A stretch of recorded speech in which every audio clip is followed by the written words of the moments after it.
Hey, it's Nay, and welcome back to Nay's Little Garden and Home. So, I got a little package from Botanical Interest. Nothing crazy. It was two things. I already discussed one of them with you, and I let you know I needed 1 to 3 more of these. So I went ahead and ordered one of them. So let's crack open this box together. And real quick, just a little video to discuss it.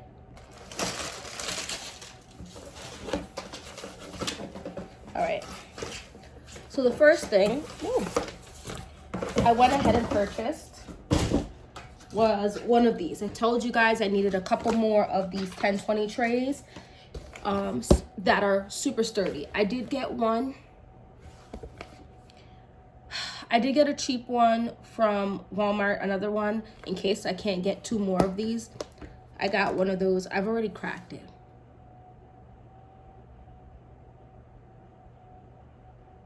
Yeah.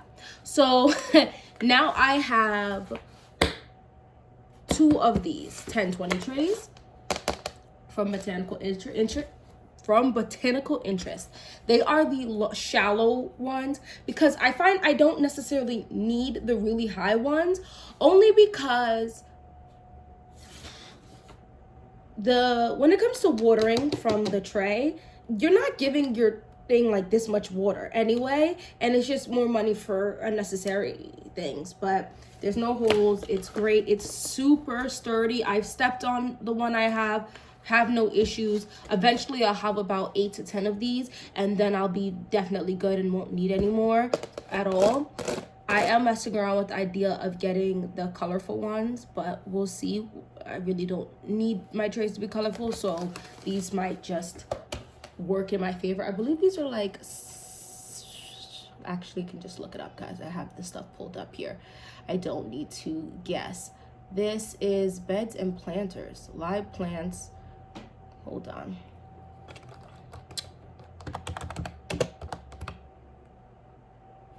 Seed starting trays, because I just think these are really good.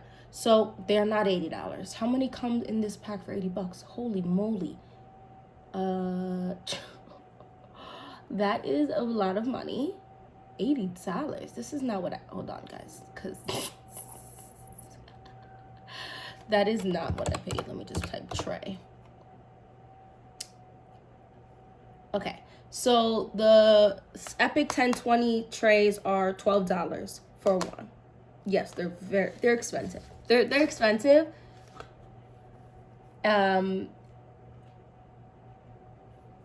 It is what it kind of is. I feel like if you go look up all of these kind of sturdy ones, they're around that price tag. Now, Amazon does, I think, have some, but they're not as sturdy as these.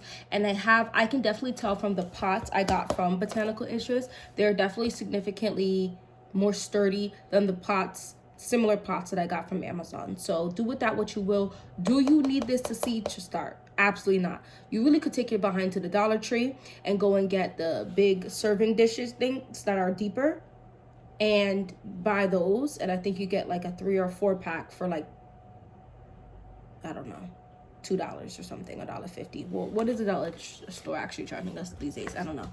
But I just wanted to slowly build up something that's going to last me a very long time. I'm going to use plastic. I'm trying to make it long lasting. And then the last thing I got was a pack of seeds. Now, when you make a purchase from Botanical Interest, you do get a whole bunch of stuff. So you have the seed starting guide. They usually give you some type of extra seed. So I got here the lettuce mesclun, which is good.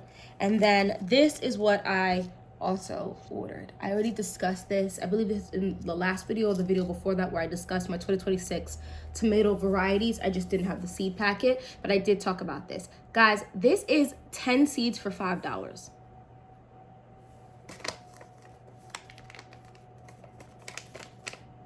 Let me go ahead and open this. I will tape this shut. That's a lot of money. Now, something to keep in mind, I do think you should definitely keep in mind before I say that. Shop within your budget. Dollar Tree has seeds. The big box stores have seeds for prices that are a little cheaper. The reason why I like to shop, okay, here we go. Oh, wow. They've actually sealed this. So this looks like, you know, those little things where the napkin, the wet wipe to clean your hands, it almost looks like this. So I'm not going to open this until I'm actually ready to start the seeds. But there should be 10 in here. So I love this brand for a couple reasons. One, look at the beautiful image or drawing of the tomatoes. And then two, if you're gonna give me a big paper, I want to see this coated in information, and they don't play.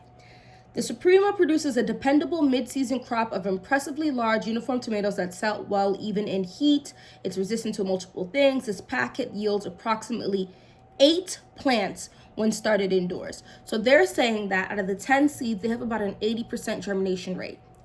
We are going to test that out. Am I going to start all 10 seeds? Absolutely not. Only because I believe this to be a hybrid. Correct. So saving the seeds is not going to yield me the same result. And I do not have 8 spots to put this in. When to start indoors, this is recommended to start 4 to 6 weeks before transplanting. I'm going to listen to this. I'm going to start this about 6 to 7 weeks before my last straw. So this will be one of the last tomatoes I will start. I can't play with this. Anyway, back to what I was saying about how great also they are. If you're going to give me this big packet, I better see big information. They give you all this information here, right? You see this? You can cut this out and use it apparently for your seedlings. It tells you, you know, you can write the date it was sown, when to thin. And then what's even more amazing, I have tape. I'll tape this back shut. But I just want to show you this. I feel like no one else has talked about this. You can peel this off. It's similar, but not the same as Renee's Garden, where they are capitalizing on space that other brands haven't yet capitalized on. So I'm opening this. And instead of having an extra flap, they've given you, look at this book on the inside of this paper. This is actually insane. Like, they're telling you about the Supremo, the family, the native, hardiness, plant dimensions, variety information, general information, lots of general information, optimal growing conditions, special care, harvesting, and then your average last frost date. Insane. A+++ botanical interest. I'm growing the Supremo tomato in case you missed the other video. If not, if you saw the other video, I'll make this cute and short. I'm growing this because this is a bush, which means it is determinate, which means that it does not grow very big, which I wanted to test that out. Now, this is saying that, let's see what height. Does it tell me what height? Okay. It's just telling me how big the fruits are going to get. Yeah, this doesn't tell me exactly how big this is going to get, but because it's a bush, it's only going to get to a determined height, but it'll bush out this way. So I'm growing this primarily in my green stock. I'll probably throw 1 or 2 plants as well in a grow bag and or a raised bed. Just because it's my first time growing it, I want to see what's the best option. But if I find that the green stock doesn't yield me decent results, I will just continue to grow them in my green stock and grow my bigger, more indeterminate plants in my raised beds. Anyway, thank you so much for watching this whole video. Please don't forget to hit those buttons, that like button, that subscribe button, that share button. Let's have some fun and talk down in the comment section. What is your favorite, some of your favorite places to buy seeds from? And do you think this, I thought this was just so handy dandy. It's giving handy dandy notebook. Anyway, love you guys. Bye.